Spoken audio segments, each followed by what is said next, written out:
Tracy Lady.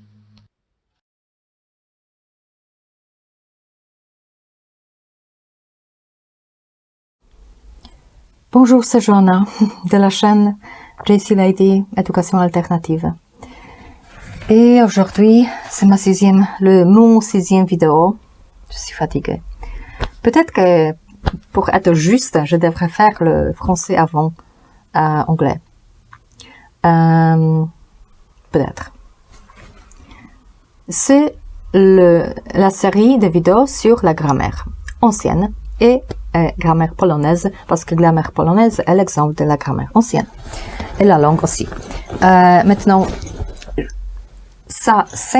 on est dans la 5e série, et cette 5e série correspondre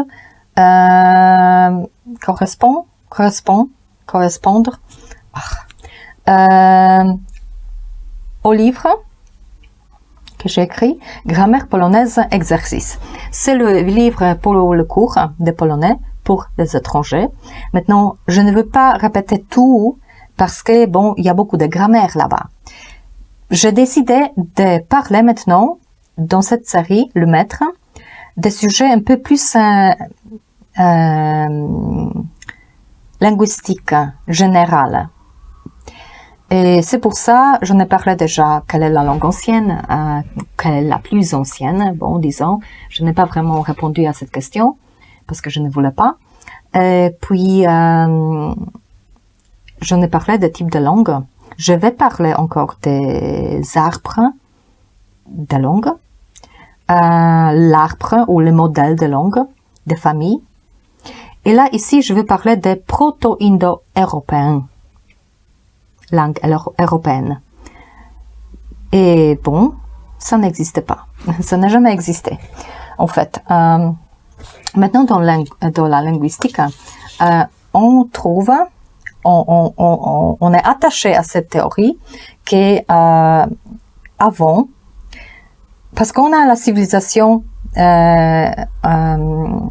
européenne, oui, mais quelqu'un a vu un jour que, bon, il y a des connexions entre sanskrit et la langue d'Europe. Parce qu'il y a des colonies, il y a des Anglais qui sont allés en Inde, et puis pas seulement que ça. Les gens ont fait ça il y a longtemps. Il y a même les Polonais, quand la Pologne n'existait pas, qui faisaient les mêmes recherches, hein, parce que chez nous, c'était un peu dit avant, dans des ressources, dans des livres, par ici, par là, dans les histoires, dans la famille, des coat of arms, oui, des histoires de famille, je ne sais pas, des nobles. Et donc, il y a eu des Polonais qui recherchent ça, même avant avant ou en même temps que les autres. Les connexions aussi entre anciens persiens, farsi et polonais. Et oui. Et ils ont aperçu que les connexions entre polonais et sanskrit est plus grande qu'entre d'autres langues. Donc, qu'est-ce que je veux dire? Je veux dire que ce n'est pas accepté. Il n'y avait pas de Pologne sur la carte, même à ce moment-là, parce que c'était quoi, 19e siècle, début 20e, et nous, on n'avait pas la liberté.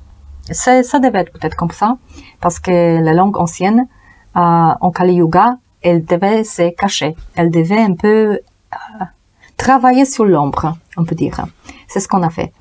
Mais maintenant, il faut redire tout ça. Parce que cette histoire, c'était surtout les germaniques, les Deutsch, les Allemands et les Anglais qui créaient la linguistique comment ils voulaient, disons.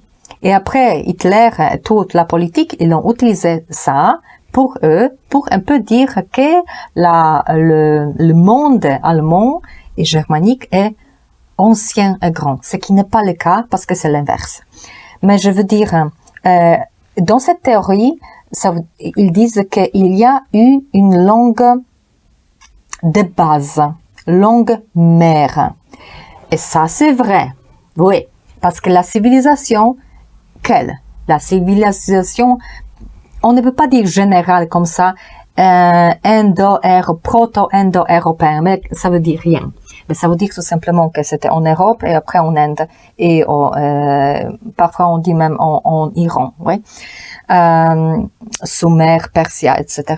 Mais exactement quoi? Exactement, il y a eu Arya. Et en Vedas indien, ça se dit. Les Aryens, les gens, ils sont venus, ils ont emmené la civilisation, leur civilisation, et ils ont créé ça. Ils ont tout mis en Inde, et ils ont mis une grande civilisation. C'était pour garder, bon, la même chose était un peu en Chine, avec les Tokhariens, pour protéger et garder, parce qu'au centre, c'était le désastre, et ça devait être détruit. Ils ont gardé là, ça, ils ont fait un centre de civilisation avec ça, et ils ont écrit les Vedas, même si avant c'était pas possible, parce qu'avant, quand ça a grandi, quand ça existait au début d'Arya, ben c'était interdit. On ne pouvait pas écrire, hein, parce que la foi, la langue, normalement ça devrait énergie, ça doit passer, flow. Quand il écrit, flow est un peu plus difficile. Passage, univers-toi. Et bon, qu'est-ce que je veux dire? Que quand même, pour Kali Yuga, ils ont écrit ça, mais en forme un peu ésotérique, un peu caché. C'est ce que ça veut dire, sanskrit. Non, Vedas, ça veut dire un peu caché. Oui, j'ai expliqué ça. Oui, j'ai expliqué ça dans la vidéo d'avant. Et sanskrit, ça veut dire ça s'écrit soi-même. Ben, ça se cache aussi soi-même. C'était Arya. Donc, proto-indo-européen, en fait, c'était la civilisation des Arya. Ce qui est difficile de dire maintenant parce que quand Hitler a dit ça, en disant que c'est pan-germanique, c'est nous, les dieux, les chefs, ben après, on a interdit de le dire à jamais. Bon, il faut le dire quand même que ça existait. Arya existait, cette civilisation, peut-être il y a 10 000 ans. Et je vais en parler encore des arts, des langues, mais il y a des gens, les Slaves, et pas seulement, qui ont émigré en Amérique, et ils travaillaient sur ça, les linguistes. Et ils ont dit, qu'est-ce que c'est indo-européen? C'est la même chose que slave. Parce que c'est trop similaire et c'est au même endroit. Et quand on regarde la génétique, c'est la même chose. Ce sont des gens Arya, des haplogroupes R1A. Ben, c'est la même chose que les gens slaves. Ouais? Vous regardez la génétique. Et voilà, c'est ça le centre. Arya, en fait, moi je le fais comme ça. Je pense que c'est mieux. D'abord, au début, c'était Arya, civilisation des Arya. Et puis, de ça, le fils, on peut dire, c'était pré-slave. Et après, ils sont allés, mais Arya, ils sont allés. Certains sont restés et ça devenait pré-slave. Et certains, Arya, sont allés en Inde et Persia et ça devenait sanskrit surtout, comme la langue. En Inde, et chez nous, slave. Mais polonais était le centre, parce que Pologne est en centre. Mais ça veut dire que si certains gens restaient au milieu, et les autres bougeaient. Bon, peut-être qu'ils allaient au sud un peu quand il y a eu des cataclysmes glaciaux, tout ça, mais époque glaciale. Mais de toute façon, Chakram est en Cracovie. Et ça, c'est protégé, parce que autour, les gens se connectent. Ben, par exemple, Baltique, ils sont déjà un peu influencés par le Nord, des langues de Nord. Donc, ils ont le vocabulaire très, très slave, très, très comme sanskrit, mais en d'autres grammaires, c'est pas si ancien. Et Pologne est un peu au milieu. Oui, ce centre des Slaves. Et le sud, c'est connecté, mélangé. L'est, c'est connecté, mélangé, etc. D'accord? Donc, en fait, proto-indo-européen, ce que je veux dire, c'est en fait la civilisation des Arya. Ben, ça veut dire que cette langue de base. Il faut dire que c'est la langue pré-slave plus sanskrit. Et peut-être persien, même ancien. Mais c'est quand même pas tout à fait. En sanskrit, elle est plus pleine, elle est plus bien gardée. Mais c'est ça la base. Et on ne peut pas dire que des Arias aussi devenaient germanique, latin, grec, slave, etc. C'est pas comme ça. Parce que c'est pas... On voit tout simplement. Parce que comment... Je veux dire, si vous prenez anglais, allemand ou français, et vous regardez sanskrit, il y a les connexes, il y a les liens, bien sûr. Parce que c'est quand même, il y a la base, la même. Oui, Arya. Mais c'est les proximités, c'est incomparable, je veux dire. Il faisait, quand il comparait ça, quand il faisait les comparaisons, les gens, surtout les Anglais, qui les faisaient quand il y a eu les colonies en Inde, quand il comparait, ils n'utilisaient jamais la langue slave. Pourquoi faire, oui? Ça n'existait pas. Ici, centre d'Europe, ça n'existait pas. Russie était pris par des Allemands, on peut dire. Tous, c'était les Habsbourg.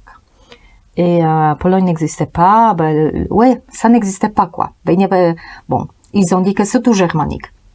Donc, ils n'ont pas pris. S'ils avaient comparé les mots, plusieurs, et slave, vous pouvez voir que le plus de mots connectés, même sur le niveau de vocabulaire, le plus de comparaisons, de similarités, il y a dans les langues slaves. Et les autres, ils en ont moins. Tout simplement, simple, si simple que ça. D'accord? Donc, ça veut dire que c'était comme ça. Arya, et après le fils pré-slave, ici indien, sanskrit, et de là venaient d'autres, latin, grec. Latin c'est créé, latin est très près, mais déjà simplifié. Grec, c'est déjà vieux grec est bien ancien, mais pas après ça se mélangeait parce qu'il y a des langues de sud, ouais, latin aussi, des langues d'autres qui influençaient. Et ça c'est vulgarisé, c'est ce qu'on dit, c'est ce que c'est le français. Ça s'est simplifié. Il y a eu d'autres influences du nord, du sud, etc. Oui. Et le monde germanique, la langue germanique, c'est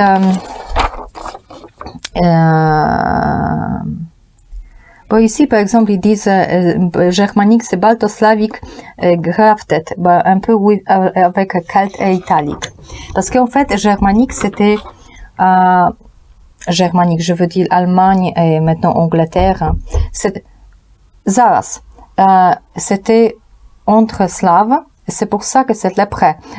Parfois, quand on regarde le vocabulaire anglais, c'est très près d'un sanskrit et des slaves. Ouais, parce qu'il était tout à la frontière.